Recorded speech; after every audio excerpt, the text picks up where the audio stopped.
retomando nuestro espacio de Construyendo la Palabra. Recuerde que usted nos escucha por Radio Latacunga M, Estéreo Latacunga FM, también en nuestra página web www.latacungaradio.com. En Facebook Live nos puede seguir y comentar. En controles nos acompaña Julio César Erazo, en construcción, esta vez en la conducción Paulina Balseca. Amo lo que tengo de indio. Es uno de los grafitis que aparecieron en Quito a favor del levantamiento indígena de 1990, y junto a esta frase la historia del Ecuador cambió desde esa fecha. Y desde ese es el tema que nos ha convocado esta mañana, donde recordaremos brevemente estos hechos contados por sus protagonistas. Analizaremos su incidencia y sus logros. Para ello nos acompañan ya nuestros invitados. En la primera parte, el doctor Luis Maca, quien en 1990 era presidente de la Confederación de Nacionalidades Indígenas. Según la historia, fue el primer indígena en conformar la mesa de diálogo con el gobierno, junto a Monseñor Antonio González, arzobispo de Quito, y al obispo de Latacunga, José Mario Ruiz, quienes fueron también puente de diálogo para buscar acuerdos con el gobierno. Doctor, vía telefónica nos acompaña. Bienvenido. Buenos días, señorita. Callaripika, Tukui, Taita, Mama Kunata, Wambra Kunata, Wawa Kunata, Shuhatu, Napaita, Chayachingapa Monani, Shu Remanakuita, Kunampunja, Charigrinchi, Yupachana, Nipaniki, Kunata, Kai, Gaviuta, Uyashkamanta. Muchas gracias a usted, señorita. Yo quisiera saludar públicamente a esta emisora, a todos los que hacen este medio de comunicación, a todos los que nos escuchan a través de este prestigioso medio de comunicación.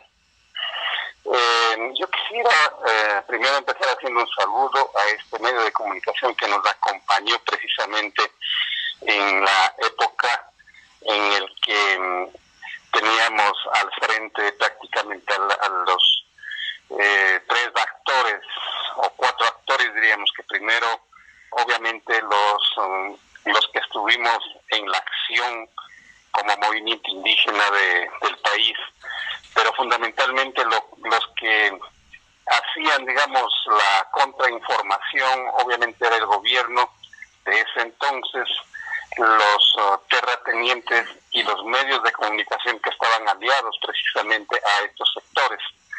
Entonces, pero habían excepciones. En este caso, Radio Latacunga,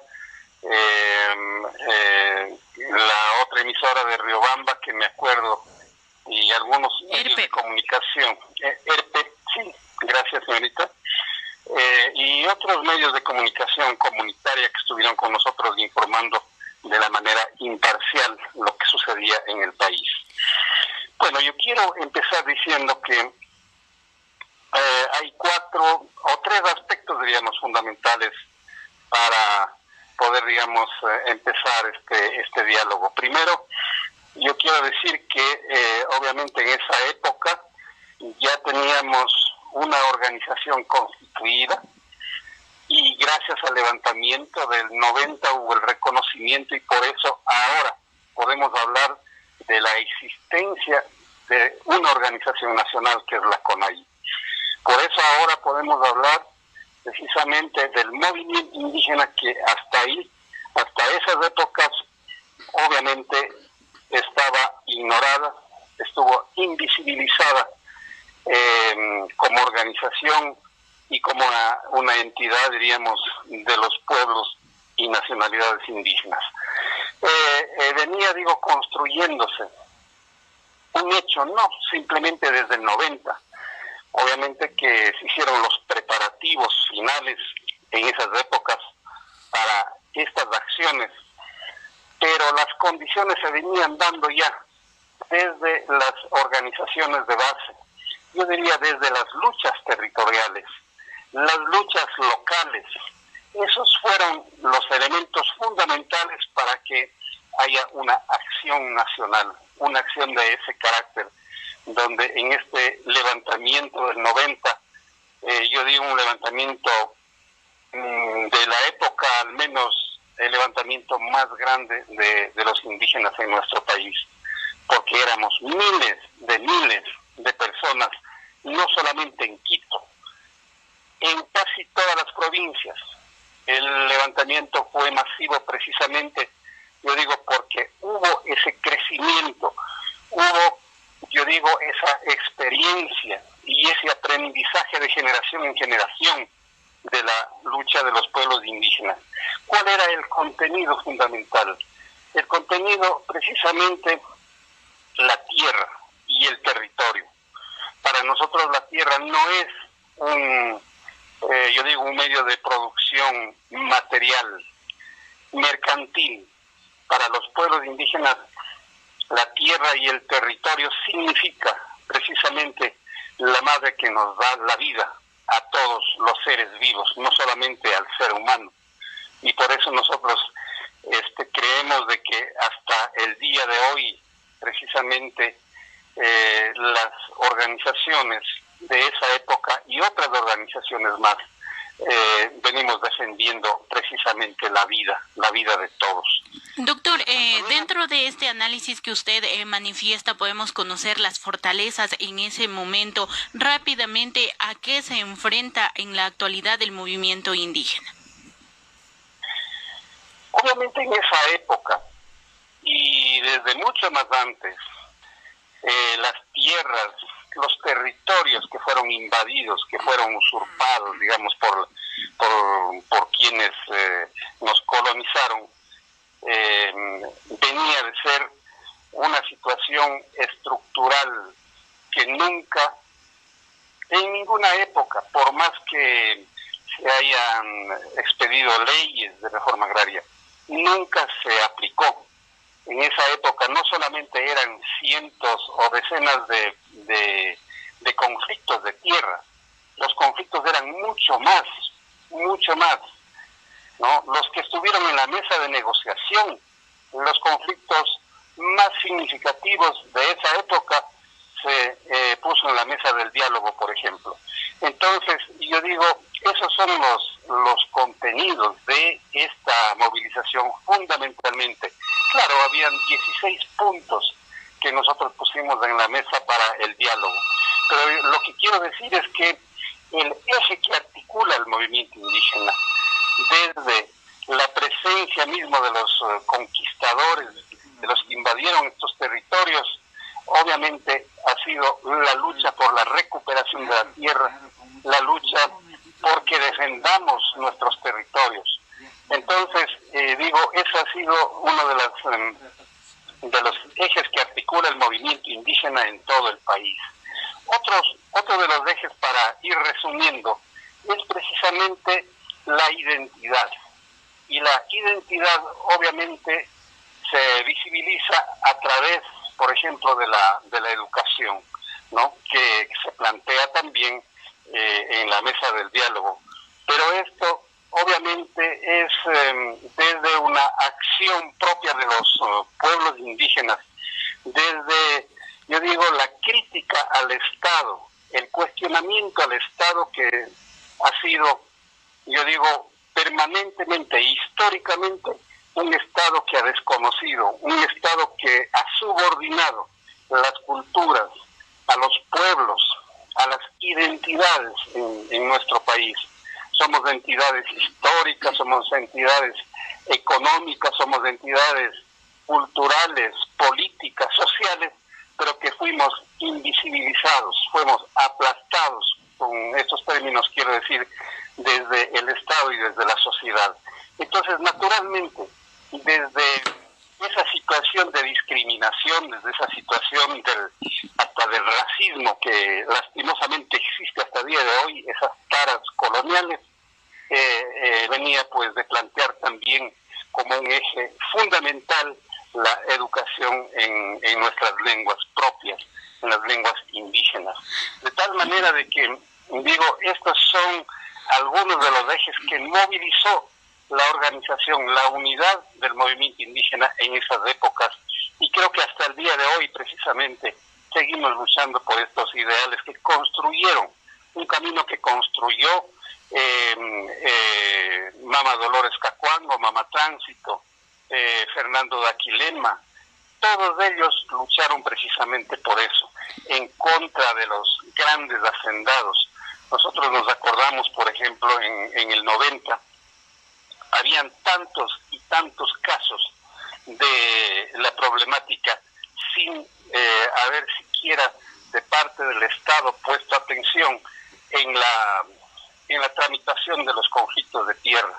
Nunca se revertía al Estado, por ejemplo, a pesar de que en la ley de reforma agraria decía que si hay una presión demográfica se tiene que revertir la tierra hacia el Estado para que adjudique a las comunidades indígenas, a las comunidades campesinas que no tienen tierra. Doctor, queremos agradecerle muchísimo que nos haya acompañado estos primeros momentos de Construyendo la Palabra, estos minutos para hacer una remembranza y conocer los objetivos que en ese momento movió al movimiento indígena. Nosotros avanzamos con este espacio con nuestros invitados que también nos están acompañando. Doctor, le queremos agradecer. Muchísimas gracias a usted, señorita, por esta oportunidad. Muchísimas gracias. Ha sido el doctor Luis Maca, quien en 1990 fuera presidente de la CONAIE. Para avanzar en esta segunda etapa de Construyendo la Palabra, recibimos una llamada telefónica. ¿Cuál es el aporte que tiene a este espacio? Bienvenido, bienvenida. Buenos días, soy el padre Patricio. Me da gusto escuchar a don Luis Maca en estos temas que son muy importantes para hoy. La Iglesia está tratando desde la catequesis un poquito el tema del Laudato Si, y esta encíclica que nos lleva a nosotros también a fortalecer más nuestro conocimiento y a fortalecer más nuestra cercanía con la tierra, porque la hemos dejado, ya no es la madre. Si ustedes se dan cuenta, queridos hermanos indígenas, queridos hermanos de las comunidades, ya no es nuestra madre, ya los abandonamos. Ya están en los cinturones de las grandes ciudades. Nos hemos dado cuenta, esperemos que nos hayamos cuenta de que hoy es el tiempo de regresar a los brazos de la madre. Inmensas cantidades de jóvenes que están haciendo filas en las brocoleras, filas en las plantaciones. Nuestros hermanos indígenas que están dando su vida, su vida por $400. Ahora ni 400, ahora por $220. Es toda su vida y la madre botada, arrojada, ya la tratamos como madrastra. Perdón los términos, perdón la situación, pero es necesario mirar esto. La educación, nuestros hermanos indígenas ya no se educan.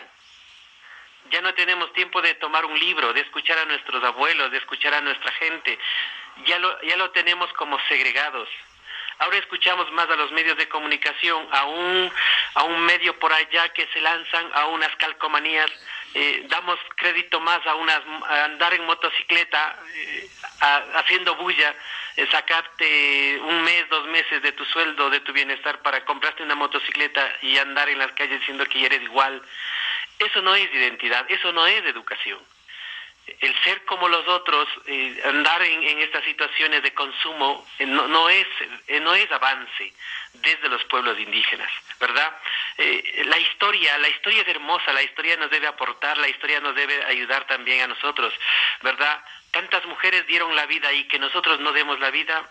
En cierta manera la Iglesia también hace falta esa voz profética, nos hace falta a nosotros. En la Iglesia estoy diciendo no desde los padrecitos, de los obispos, no, la Iglesia nosotros, la Iglesia del pueblo indígena, la Iglesia de la que lucha, no con venganza, sino con propuesta.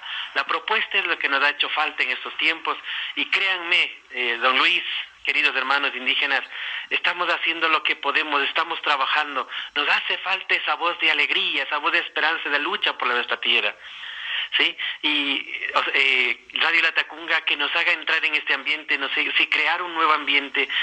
Todos decimos de que hemos perdido. Los medios de comunicación todos dicen, hasta los mismos economistas dicen, el mismo Estado dice que hemos perdido. Pero no hemos perdido. O sea, es tanta la visión tan clara del visión de consumismo y la visión de mercantilista que quiere imponerse hasta estos nuestros días, ¿verdad? Es tanta la aferración del sistema que nos quiere hacer ver a nosotros como objetos y no como sujetos. Sí, tendremos nuestras complicaciones, pero podemos volver a nuestra tierra, podemos volver a educarnos, podemos ser historia y debemos ser historia. Muchísimas gracias, Padre Patricio. Un abrazo a todos y que Diosito nos ayude a iluminar en este tiempo. Muchísimas gracias al padre Patricio Broncano, y hay que volver a la tierra, volver a la historia, y nos acompaña ya a través de la plataforma Zoom Manuel Alomoto. Él fue presidente del movimiento indígena de Cotopaxi en 1990. Sobre sus hombros recayó la organización y posterior levantamiento indígena. Buenos días, bienvenido. Buenos días, desde La Tacunga. Yo paisani, Kaikuno Totamanda, Ñucata, Invitashkamanta, Kai Wawakuna, Yakuna, Tukuy Mashikuna, Kai provincia de Cotopaxi, Cotushuyactacunapac, hasta Wampeche, Ñucata, Kaipi Cajune, y Rimangapa, Yuyaringapa, yo paisani, Tukuy, gracias a este medio de comunicación. Muchísimas gracias a don Manuel por acompañarnos. En estudio nos acompaña el padre José Manangón, director del Sistema de Escuelas Indígenas de Cotopaxi, desde donde se fomentó la educación en todos los ámbitos y permitió también el fortalecimiento de este sector. Padre, bienvenido, buenos días. Queridos amigos que escuchan Radio La Tacunga, un saludo especial, y también, ¿por qué no animarnos a tomar conciencia, evaluar todas las actividades realizadas hace años? Un saludo especial a Luis Macas, a don Manuel, también le escuché a Luis Montaluza. Son personas que definitivamente jugaron un papel muy importante en su momento. Con el levantamiento de 1990, la sociedad ecuatoriana cambió para siempre. El movimiento indígena tomó a partir de allí una fuerza inédita y prácticamente se puso a la cabeza de todos los movimientos y procesos sociales que vivió el Ecuador. En este caso, don Manuel, ¿cuáles fueron las fortalezas en Cotopaxi que permitió este levantamiento de manera organizado y simultáneo a nivel del Ecuador en coordinación con otras provincias? Muchísimas gracias. Este medio de comunicación, nuestro Radio La Tacunga. Gracias, padre José Manangón. Gracias, doctor Luis Macas. Y gracias a esta provincia de Cotopaxi. Gracias a otras provincias, no solamente provincia de Cotopaxi. Porque a nosotros estuvimos, yo personalmente dirigente como presidente del movimiento indígena de Campesinos de Cotopaxi. Yo, sinceramente, de mi acuerdo, eran muchos problemas de la hacienda. Por ejemplo, Cantón Saquecilí, de la comunidad de Yanaurco Grande, una chica me violaron, hacendero que mandaron, contratado de un negro, asimismo que hubo, pasando de parroquia Angamarca, de Pañato, muchos problemas. Muchas consecuencias, asimismo con la terrateniente. Era la lucha por la tierra, madre tierra, dependiendo de nuestros pueblos indígenas, dependiendo de la todo. Asimismo, la Etigua, gracias al padre José Manangón, porque él hasta el momento es como dioses, como profeta. Gracias, me agradezco José Mario Ruiz Navas. Esta época era monseñor, digamos, aquí de la provincia. Otros de asimismo por la herida, gracias de obispo de la Chimborazo, monseñor Leonidas Proaño, por la ayuda de ellos, de la iglesia. A nosotros hemos defendido al pueblo indígena por depender de nuestra tierra, de la Padre de Dios, porque le dieron para que viva.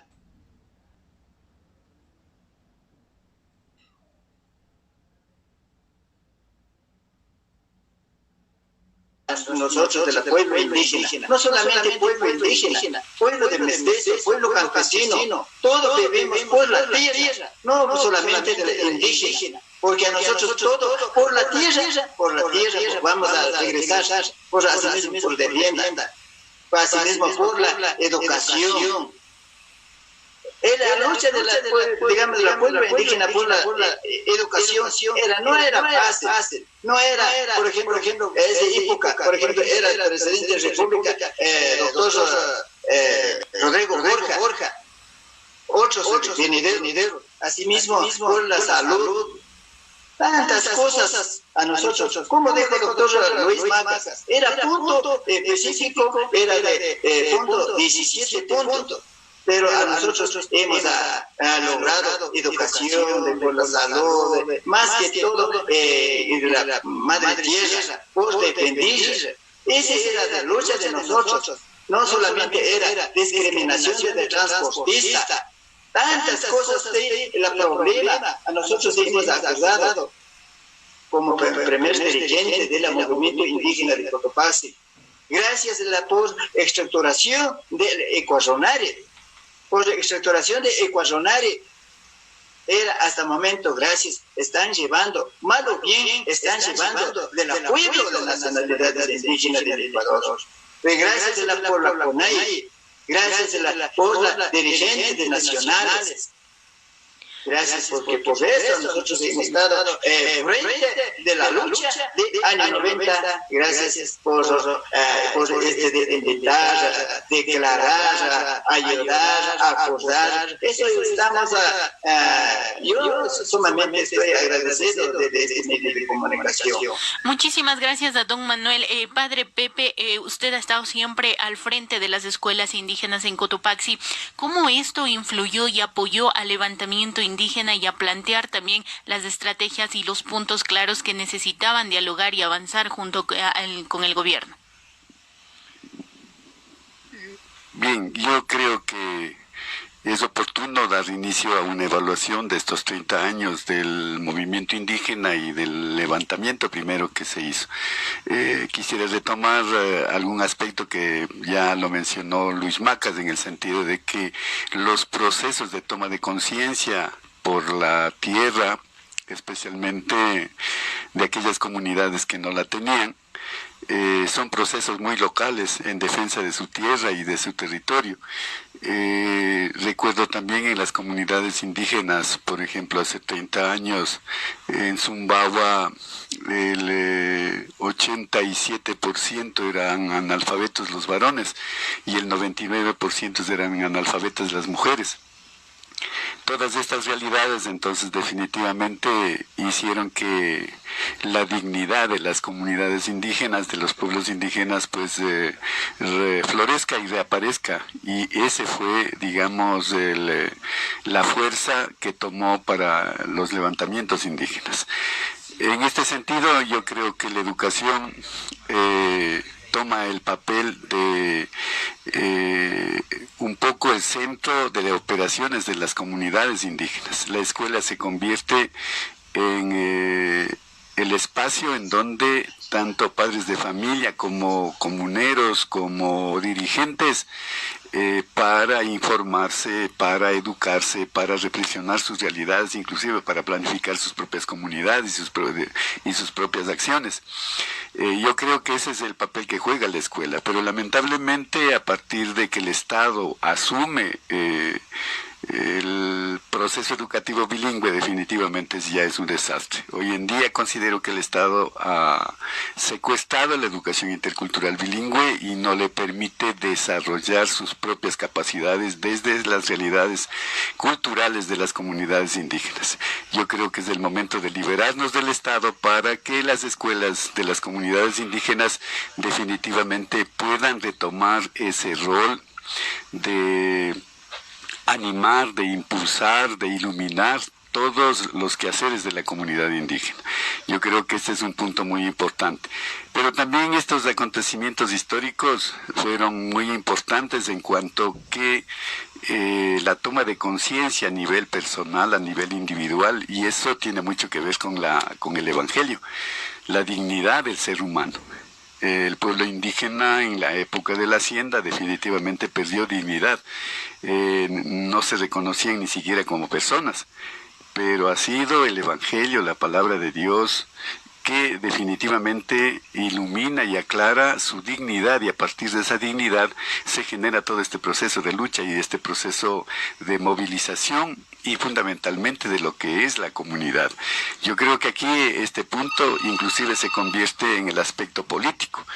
usted ve que la sociedad moderna insiste mucho en el individuo, en el ciudadano.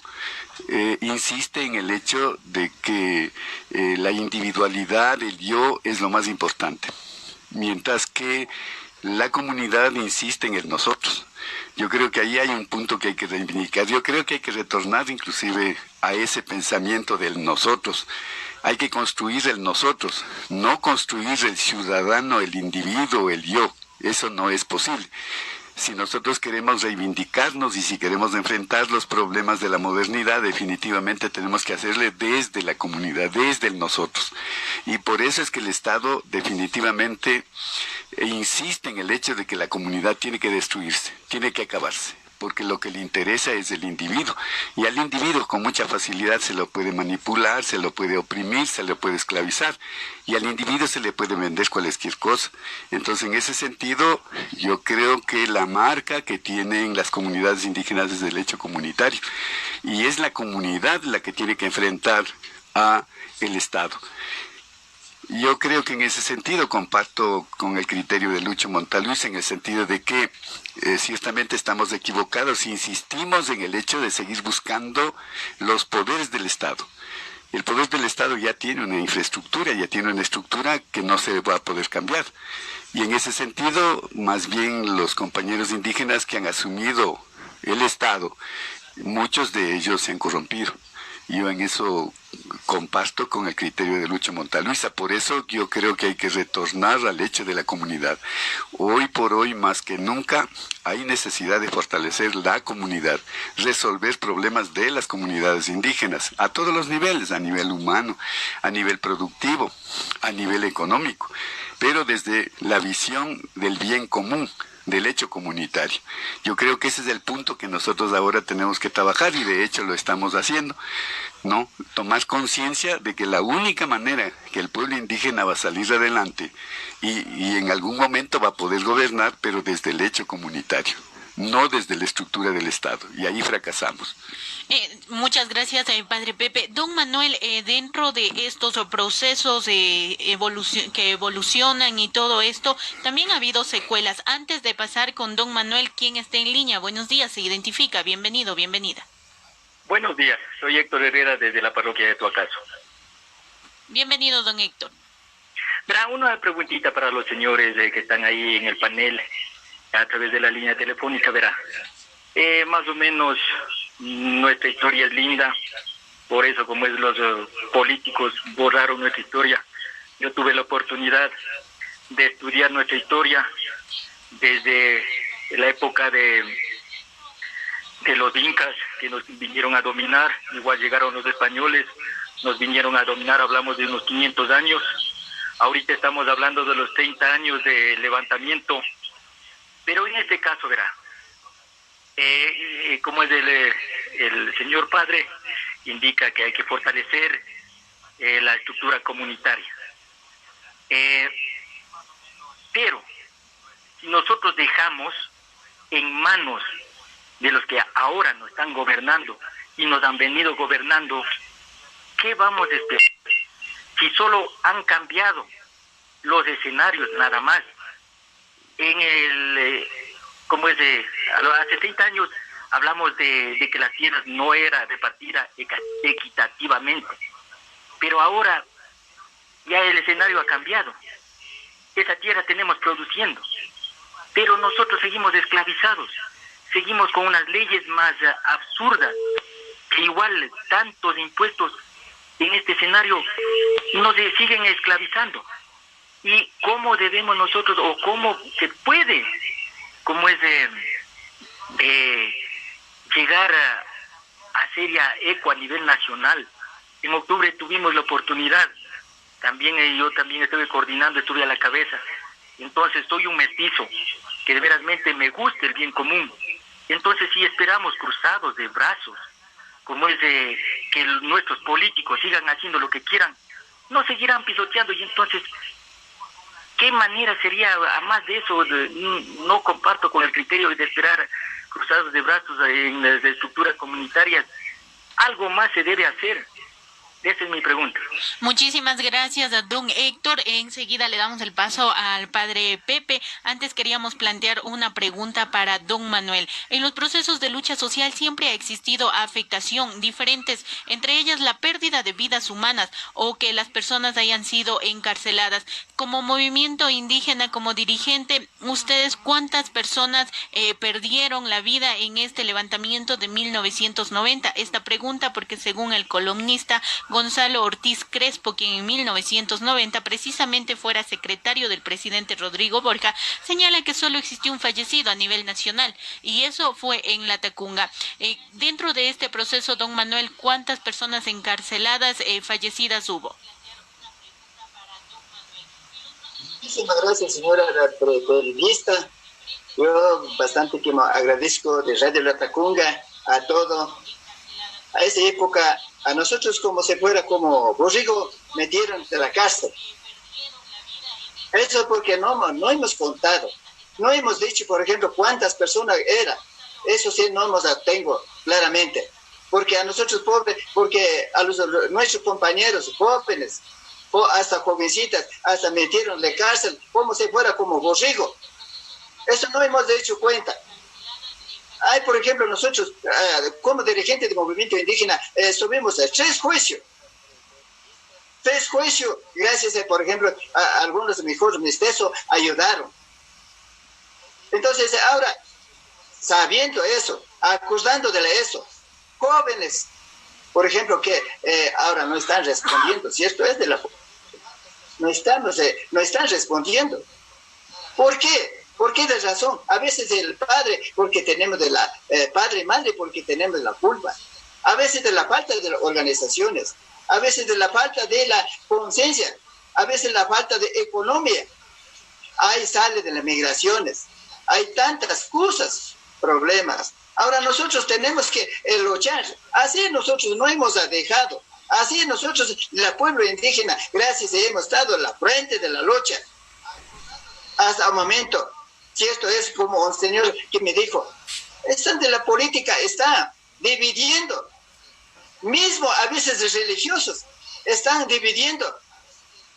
Ellos lo que dicen, por ejemplo, nosotros somos de religiosos, el evangélico. Por ejemplo, ellos primero están de la campaña candidaturas. Ellos primero, siendo de pastores.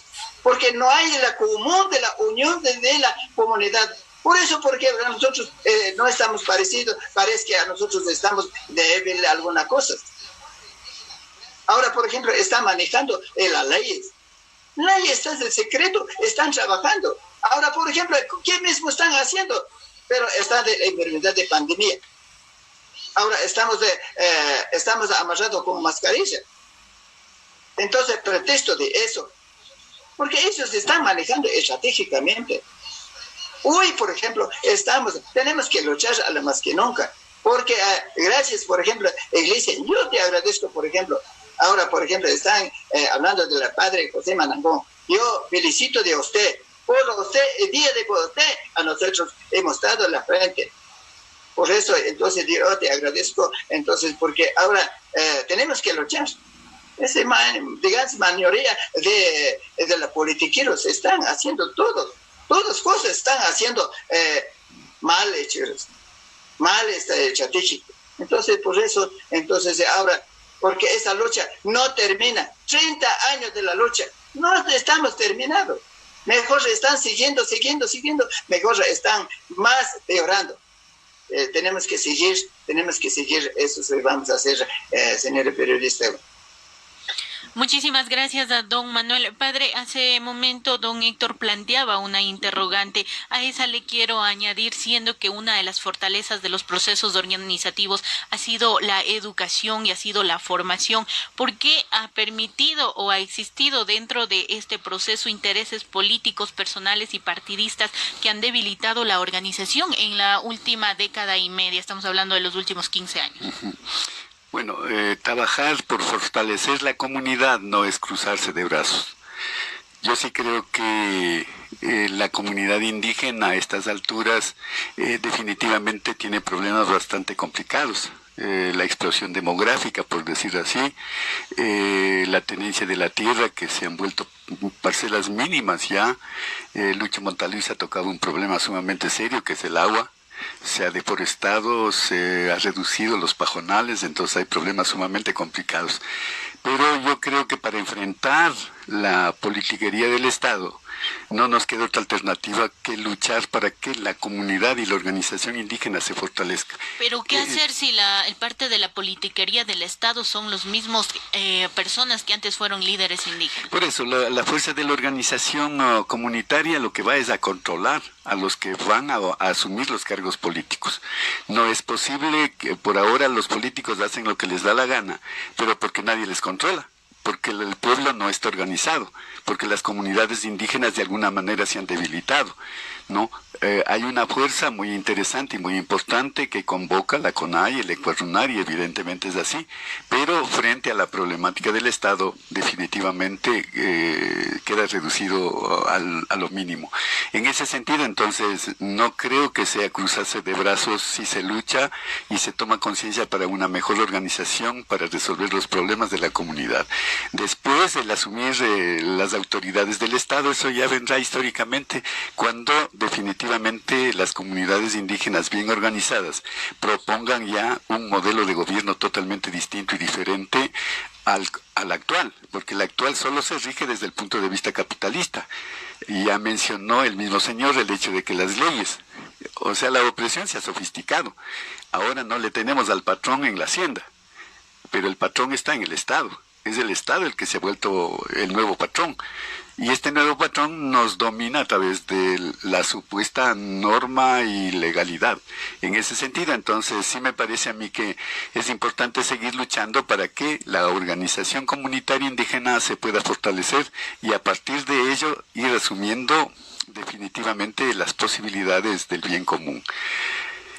Lo otro, en cuanto a lo que es el aporte que la educación intercultural bilingüe ha dado, es definitivamente, primero, la toma de conciencia en su dignidad humana.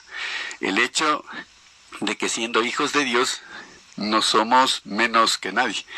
Todos somos hijos de Dios y por consiguiente merecemos todo el respeto y ganarnos el respeto que corresponde en ese sentido. El trato no puede ser discriminatorio y lamentablemente el sistema capitalista lo que siempre lleva es a discriminar, no solo reconoce a los que tienen la capacidad de comprar, la capacidad de consumir, y en ese sentido entonces ya la sociedad nos está excluyendo, como el Papa está llamando, no nos está descartando definitivamente. En ese sentido es un trabajo sumamente fuerte, pero que hay que seguir insistiendo en el hecho de la dignidad del ser humano. No es la vida del ser humano es la más importante, pero evidentemente es importante también el hecho de que la naturaleza, la tierra, el agua, el aire son concomitantes a la vida y la existencia del ser humano. Entonces también hay que ponerse al frente para que la tierra no sea contaminada, para que el agua tampoco sea contaminada y también el aire. Entonces me parece a mí que la educación va por ese lado en este sentido. Hoy por hoy, inclusive en los mismos Estados Unidos y en Europa comienzan a aparecer escuelas que parten desde la tierra.